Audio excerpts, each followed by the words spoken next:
Hello guys, welcome to my channel Gyan Sahayak. तो आज हम डिस्कस करेंगे एक एफएक्यू के बारे में जो ऑलरेडी पहले भी रिलीज हो चुका था 2013 में, 2015 में। और ये as per CCS leave rules 1972 के अनुसार ये 2018 में अभी पब्लिश हुआ है फिर से। तो इसका जो हम अभी देखेंगे कि जो एफएक्यू है, फर्स्ट देखेंगे जनरल एंटरटेनमेंट ऑफ लीव। तो फर्स्ट एफएक्यूज है that what is the maximum period of leave any kind which can be allowed to a government servant? What is the impact if such limit is exceeded? तो कितना maximum leave होना चाहिए, कोई सा भी leave हो, पर कितना अलाउ होना चाहिए गवर्नमेंट सर्वेंट को। और अगर क्या होगा अगर ये लिमिट अगर एक्सीड हो जाता है, क्या इम्पैक्ट रहेगा।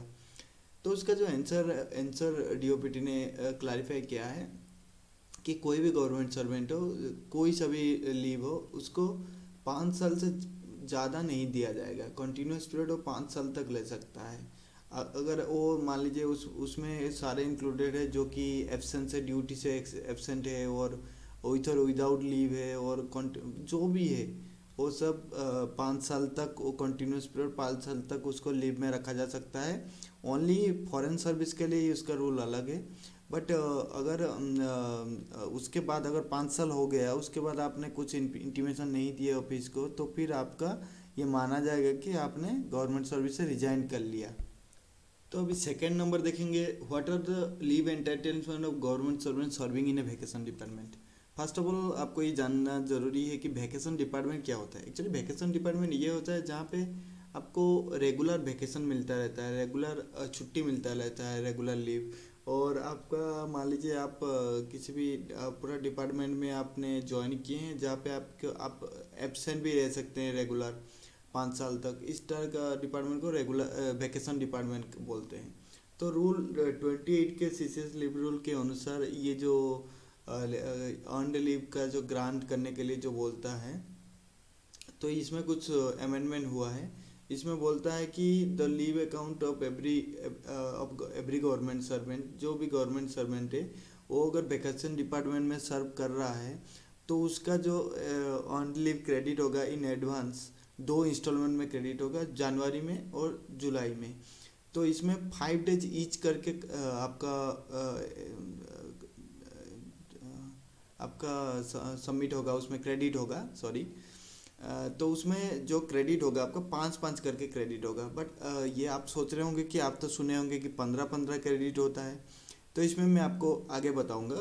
अभी जो जानिए कि 5-5 डे आपका क्रेडिट होता है जो वैकेशन के लिए, आपका वैकेशन डिपार्टमेंट में लीव अकाउंट के लिए क्रेडिट होता है।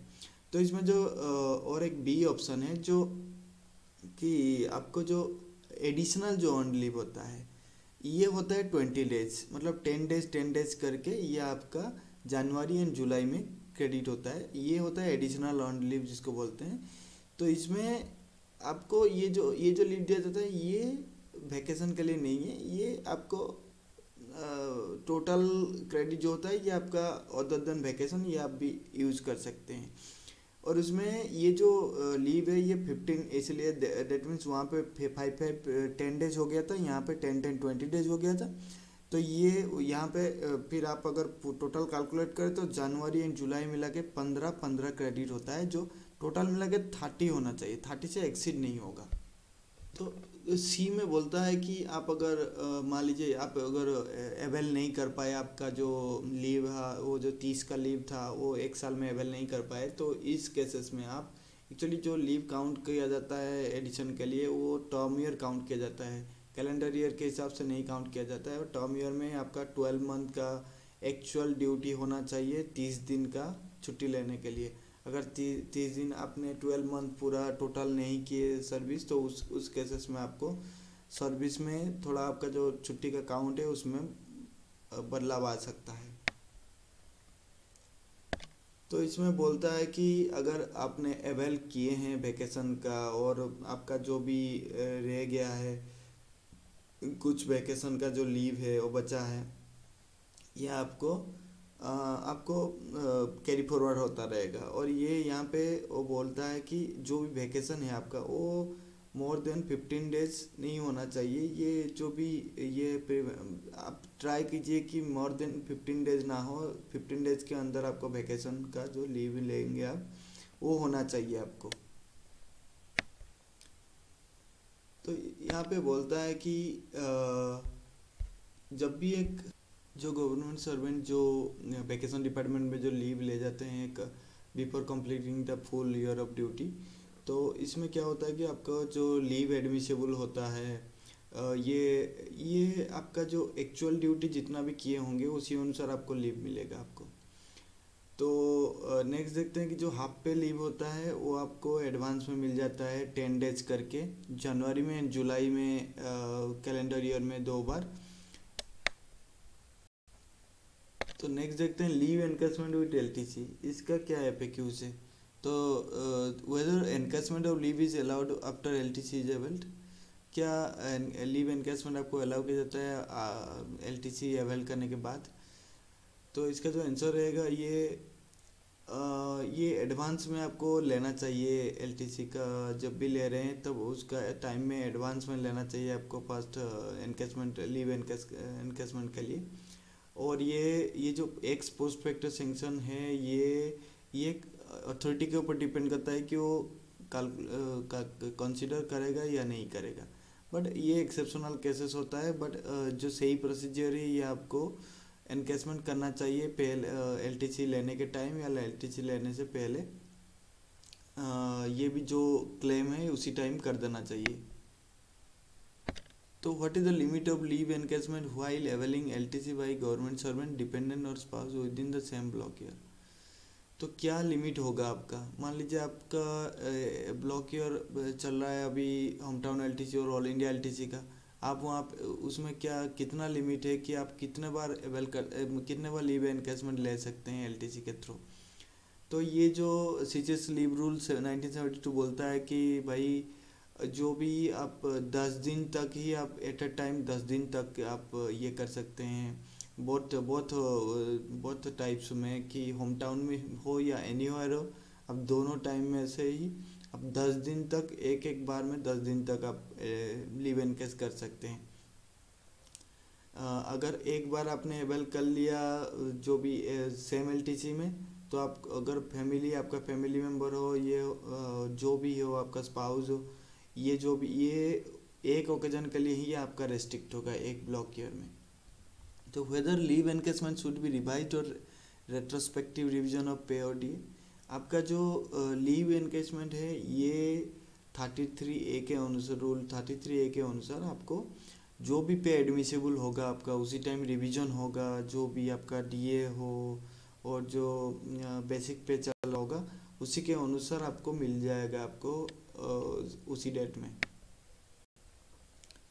तो ये जो एनकैशमेंट ऑफ लीव है अर्न लीव, तो अभी देखते हैं कि whether encashment earn leave allowed by the state PSUs to government to servant period to his joining central government is taken into account while calculating ceiling of leave encashment on his superannuation and retirement from government.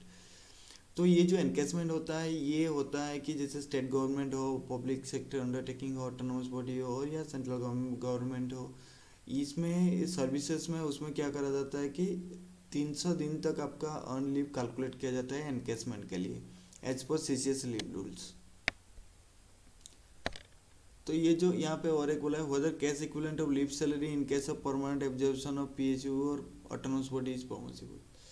तो ये जो बोला है कि आपका वो जो cash equivalent है लीव सैलरी का, ये परमानेंट एब्जॉर्प्शन में ये पॉसिबल है क्या। तो उसमें ये बोलता है कि तो एक गवर्नमेंट सर्वेंट ये आप एब्जॉर्ब कर सकते हैं कॉरपोरेशन और कंपनी जो भी है आपका। तो इसमें आपने जो 300 दिन होता है रूल के अनुसार, तो वो मैक्सिमम 300 दिन तक ही उसका कैश इक्विवेलेंट आपको मिल जाएगा।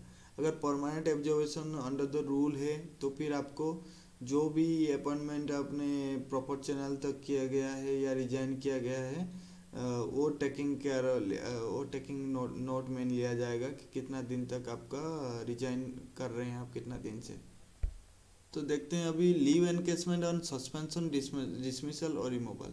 Whether leave encashment can be sanctioned to a government servant on his superannuation while under suspension.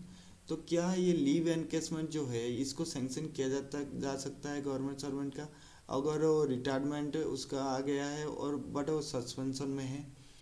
तो ये जो लीव एनकेसमेंट है ये इसी केसेस में उसको अलाउ किया जाएगा जब गवर्नमेंट सर्वेंट रिटायर होना जा रहा होगा और उसका सुपरएनुएशन का एज भी हो गया है, बट अगर डिसिप्लिनरी एक्शन लगा है उसके ऊपर या सस्पेंशन में है या कोई क्रिमिनल प्रोसीडिंग चल रहा है कोर्ट में, तो ये सब को देखते हुए अथॉरिटी क्या कर सकता है कि जो भी उसका रिकवरी होना था या फिर आपका जो भी उसका पेनल्टी था कुछ अगर होगा, तो वो चीज़ को छोड़ के वो चाहे तो उसको पैसा दे सकता है, बट जो भी एडजस्टेबल अमाउंट होगा उसको वो विथहेल्ड कर सकता है या फिर पूरा अमाउंट को विथहेल्ड कर सकता है जब तक उसका केस का कोई सोल्यूशन ना निकल जाए। Whether leave encashment can be sanctioned to a government servant on his dismissal, removal or from service। क्या ये लीव एनकेसमेंट जो है ये किया जा सकता है डिसमिसल रिमूवल ऑफ सर्विस। जब आपने अगर कोई गवर्नमेंट सर्वेंट वो डिसमिस हो गया है या रिमूव कर दिया गया है, तो ये जो उसका जो क्लेम है इसको सबको सीज कर दिया जाता है। तो क्योंकि ये जो डिसमिसल किया गया है, रिमूव किया गया है, ये एम्प्लॉयर के द्वारा किया गया है, तो इसीलिए उसका कोई भी एनकेसमेंट उसको नहीं मिलेगा सरकार के द्वारा। फिर आता है interest on leave encashment. Whether interest is payable on delayed payment of leave encashment dues? No. There is question of no. There is no provision. कोई भी प्रोविजन नहीं है SSC लीव रूल में कि आपको लीव एनकेसमेंट अगर late होता है तो आपको पेमेंट इंटरेस्ट दिया जाएगा। अभी देखते हैं study leave. What is the maximum amount of study leave which can be availed. तो जो maximum level of amount of study leave होता है ये 24 मंथ्स होता है मैक्सिमम, 2 साल। एंटायर सर्विस पीरियड में आप 2 साल ही ले सकते हैं। तो ये अप टू 12 मंथ मैक्सिमम और एक बार किया जा सकता है, मतलब मैक्सिमम टू मैक्सिमम 3 साल ही किया जा सकता है आपको। बट ये जो आपका होता है मेडिकली जो भी ऑफिसर्स होते हैं उनके लिए 3 साल होता है, बट और सबके लिए 2 साल ही होता है। और मैक्सिमम टू मैक्सिमम ये डिपेंड करता है जो भी अथॉरिटी है उसके ऊपर डिपेंड करता है कि आपको 3 साल दे सकता है कि नहीं। whether study leave can be clogged with other leave. Yes, study leave को कंबाइन किया जाता है other kind of leaves, but उसमें क्या है कि इसमें ये जो आपको जो कंबाइन किया जाएगा आपका लीव, ये एक्स्ट्राऑर्डिनरी लीव होगा, इसमें इसके साथ स्टडी लीव को आप कंबाइन कर सकते हैं। ये भी आपका कुछ रूल है कि जैसे कि आप 28 मंथ से आपको ज़्यादा नहीं होगा। अगर आप कोई पीजी का डिग्री कर रहे हैं, अगर पीएचडी कर रहे हैं तो फिर आपको 36 मंथ मतलब 3 साल आपको दिया जाएगा मैक्सिमम टू मैक्सिमम, अगर आप रेगुलर ड्यूटीज़ गवर्नमेंट सर्वेंट का रेगुलर ड्यूटीज़ करते हैं। यहाँ पे पूछता है कि what is the validity period of bond to be executed by the government servant while proceeding on study leave. तो ये जो वैलिडिटी पीरियड रहेगा बॉन्ड का ये कितना साल का रहेगा। तो इसमें आपको गवर्नमेंट सर्वेंट को रिक्वायर्ड करता है कि भाई जो भी बॉन्ड है ये 3 साल के लिए वो बॉन्ड दिया जाता है स्टडी लीव में, कि आप 3 साल तक आप 3 साल के अंदर आप कंप्लीट करके आप आ जाओगे हमारे पास जॉब करने के लिए। ये जो मेडिकल ऑफिसर्स होते हैं उनको 5 साल तक दिया जाता है। तो whether a government servant who has been granted study leave may be allowed to resign to take up the post in the other ministry department of the government within the bond period. क्या है government servant ये इसको study leave में उसको grant किया जाएगा कि भाई आप रिजाइन कर लो, और उसके बाद अगर वो रिजाइन करके अगर कोई अदर मिनिस्ट्री और डिपार्टमेंट सेंट्रल गवर्नमेंट के उसमें ज्वाइन करता है with in the bond period, तो इसमें बोला जाता है अगर वो गवर्नमेंट सर्वेंट अगर बॉन्ड साइन किया है 3 साल के लिए तो सर्व कर सकता है गवर्नमेंट में 3 साल के लिए। अगर गवर्नमेंट सर्वेंट का किसी अदर डिपार्टमेंट में अच्छा पोस्ट में हो गया है तो फिर वो चाहे तो उसको अलाउ किया जाएगा, उसका रेजिग्नेशन भी एक्सेप्ट किया जाएगा और वो अनदर पोस्ट के लिए भी जा सकता है। और अगर उसी केसेस में जब वो प्रॉपर चैनल के द्वारा उसको अप्लाई किया होगा वो पोस्ट भरने के लिए। तो अभी देखते हैं paternity leave for child adoption और चाइल्ड एडॉप्शन लीव। तो how is the child defined for the purpose of grant of paternity leave for child adoption और चाइल्ड एडॉप्शन लीव। तो कैसे यहाँ पे चाइल्ड को आप डिफाइन करते हो, अगर तो जो पैटर्निटी लीव देने के लिए चाइल्ड एडॉप्शन और चाइल्ड एडॉप्शन लीव के लिए। तो यहाँ पे 43A एंड 43B के अनुसार चाइल्ड को यहाँ पे एक माना गया है कि child taken as a ward by the government servant under the guardians and ward act 1890। इसमें पर्सनल लॉ एप्लीकेबल होता है गवर्नमेंट सर्वेंट के द्वारा। एंड वो अगर अडॉप्ट करता है वो चाइल्ड को, तो फिर वो ट्रीट किया जाता है मेंबर ऑफ द फैमिली के द्वारा। और उसमें क्या होता है कि उसमें भी वही सेम ही रूल अप्लाई होता है। और ये जो भी सेम स्टेटस दिया जाता है, जो भी नेचुरल बॉर्न चाइल्ड होगा उसका, जो भी अडॉप्ट किया होगा। तो अभी देखते हैं child care leave. Whether women employees of public sector undertaking और bodies etc are entitled to CCL. जो भी ऑर्डर इशू किया गया है डीओपीटी के द्वारा, ये सो मोटो नहीं है कि आपको मानना जरूरी है, आपको मानना पड़ेगा, ऐसे मैंडेटरी नहीं है। ये पीएसयू के ऊपर डिपेंड करता है, ऑटोनोमस बॉडी के ऊपर डिपेंड करता है कि भाई जो डीओपीटी ने जो रूल कर रहा है जो सेंट्रल गवर्नमेंट एम्प्लॉय के लिए, ये उसको अगर चाहे तो वो एडमिनिस्ट्रेटिव मिनिस्ट्री के द्वारा कंसल्ट करके वो वहाँ पे भी लागू कर सकता है। whether government servant can be permitted to leave station or go abroad while on CL। तो इसमें ये बोला जाता है कि क्या एक गवर्नमेंट सर्वेंट जा सकता है लीव, इसको सीसीएल के अनुसार उसको लीव दिया जाता है अब्रॉड जाने के लिए। तो इस केसेस में आपको एक वुमेन एम्प्लॉय को उसको बच्चा को टेक केयर करने के लिए, माइनर चाइल्ड को, तो वो अगर अब्रॉड में पढ़ रहा है तो उसके लिए उसको अब्रॉड के लिए जा सकता है वो टेकिंग केयर करने के लिए उसका चाइल्ड को। बट जो भी कंडीशन गवर्नमेंट के द्वारा लागू किया गया है वो सब कंडीशन फुलफिल करने के बाद। तो what is the intention behind the instruction that CCL is to be treated like EL and sanction as such. तो क्या इंटेंशन है सीसीएल के पीछे है कि ये एक ईएल के बराबर उसको ट्रीट किया जाएगा। तो ये इंटेंशन ये है कि भाई जो भी सीसीएल आप लेना चाहते हैं तो फिर आपको वही सेम प्रोसीजर फॉलो करना पड़ेगा जैसे ईएल के लिए आप करते थे। आपको पहले ही आपको लीव सैंक्शनिंग अथॉरिटी से अप्रूवल लेना पड़ेगा, जो भी सैंक्शन करना पड़ेगा।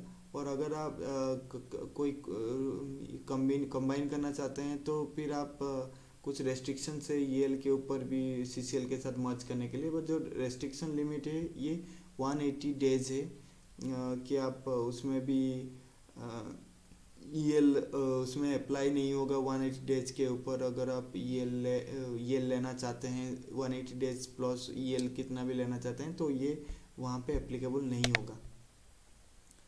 तो ये जो अभी है, तो what are the prevailing provision of CCL under CCS leave rule 1972। क्या क्या प्रोविजन है सीसीएल के चाइल्ड केयर लीव लेने के लिए। तो इसमें ये बोलता है कि अगर एक female servant and male servant, इसको तब दिया जाता है चाइल्ड केयर लीव अथॉरिटी के द्वारा जब उसका वो मैक्सिमम जो पीरियड है उसको 730 डेज वो ले सकता है टोटल एंटायर सर्विस पीरियड में। वो मैक्सिमम 2 बच्चा के लिए ही ले सकता है। उसका जैसे कि एजुकेशन हो, सिकनेस हो, उसका कोई नीड हो, ये सब के लिए वो ले सकता है। तो इसमें जो ग्रांट किया जाता है ये ग्रांट इसी हिसाब से किया जाता है। इसमें जो 3 बार से ज़्यादा नहीं किया जाएगा, एक कैलेंडर ईयर में उसको 3 बार से ज़्यादा नहीं किया जाएगा जो सीसीएल का जो लीव है।